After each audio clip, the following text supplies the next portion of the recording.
మీ అందరికీ దసరా శుభాకాంక్షలు. ఈ వీడియోని రూపొందించిన వారు మల్లికార్జున అజ్జిబోయిన. ఇప్పుడు మనం దసరాను ఎందుకు జరుపుకుంటామో తెలుసుకుందాం. భూమి పచ్చని లోకం, పక్షులు కిలకిలమంటూ, నదులు ప్రవహిస్తూ, దేవతలు చిరునవ్వులు చిందిస్తూ, భూమిపై ప్రశాంతత. ఒకప్పుడు ఈ లోకం ప్రశాంతతతో, ఆనందంతో నిండి ఉండేది. ప్రతి ప్రాణి సౌభాగ్యంతో, ఐక్యతతో జీవించేది.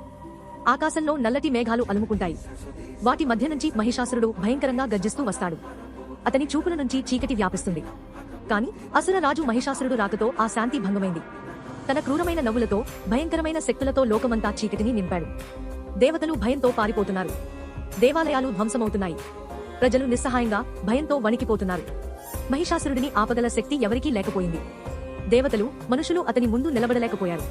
ప్రతి చోట అల్లకల్లోలం, భయమే కనిపించాయి. దేవతలందరూ ఒక చోట చేరి విష్ణువును, శివుడిని ప్రార్థిస్తున్నారు. వారి కళ్లలో ఆశ, నిస్సహాయత కనిపిస్తున్నాయి. ఆ మహాశక్తిని ఓడించడానికి ఒక రక్షకుడి కోసం దేవతలు తీవ్రంగా ప్రార్థించారు. వారి ప్రార్థనలు దివ్యలోకాలను తాకాయి. దేవతలందరి శక్తి ఒక చోట చేరి ఒక అద్భుతమైన కాంతి పుంజంగా మారుతుంది. ఆ కాంతి నుంచి దుర్గామాత ఆవిర్భవిస్తుంది. ఆమెకు 10 చేతులు, దివ్యమైన తేజస్సు ఉంటాయి. ఆ దివ్యశక్తి నుంచే దుర్గా మాత జన్మించింది. ఆమె దేవుళ్లందరి ఆయుధాలను ధరించి లోక రక్షణ కోసం ఆవిర్భవించింది. దుర్గా మాత సింహంపై నిలబడి ఉంటుంది. ఆమె 10 చేతుల్లో శంఖం, చక్రం, ఖడ్గం, శూలం వంటి దివ్య ఆయుధాలు ప్రకాశిస్తున్నాయి.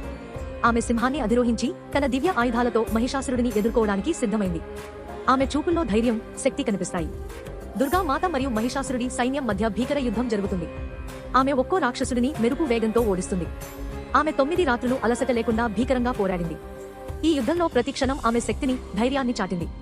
ఆమె పోరాట పటిమ చూసి అసురులు వణికిపోయారు. మహిషాసురుడు మొదట గేదెగా, తర్వాత మానవుడిగా, ఆపై తిరిగి గేదెగా మారుతూ దుర్గను మాయ చేయాలని ప్రయత్నిస్తాడు. దుర్గా మాతను ఓడించడానికి మహిషాసురుడు అనేక రూపాలు మార్చుతూ ఆమెను తికమక పెట్టడానికి ప్రయత్నించాడు. కాని ఆమె శక్తి ముందు అతని మాయలు నిలబడలేకపోయాయి.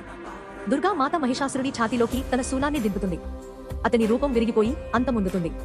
కాని 10వ రోజున ఆమె తన శూలంతో మహిషాసురుడిని అంతం చేసింది. అతని దేహం నుంచి చీకటి తొలగిపోయి దివ్యమైన కాంతి వ్యాపించింది. అసురులు మాయమైపోతారు. సూర్యుడు ప్రకాశవంతంగా ఉదయిస్తాడు. ప్రజలు, దేవతలు ఆనందంతో నృత్యం చేస్తారు. ఆ క్షణం లోకంలో శాంతి, ఆనందం తిరిగి వచ్చాయి.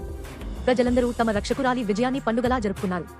విజువల్: దుర్గా మాత లోకానికి శాంతంగా దీవెనలు ఇస్తుంది. ఆమె ముఖంపై దివ్యమైన చిరునవ్వు ఉంటుంది. ప్రజలు ఆమెకు నమస్కరిస్తారు. దుర్గామాత అప్పటి నుంచి ధైర్యానికి, శక్తికి, రక్షణకు చిహ్నంగా నిలిచిపోయింది. ప్రతి సంవత్సరం నవరాత్రి వేడుకల్లో ఆమె విజయాన్ని మనం స్మరించుకుంటాము. మీ అందరికీ దసరా శుభాకాంక్షలు. ఈ వీడియోని రూపొందించిన వారు మల్లికార్జున అజ్జిబోయిన.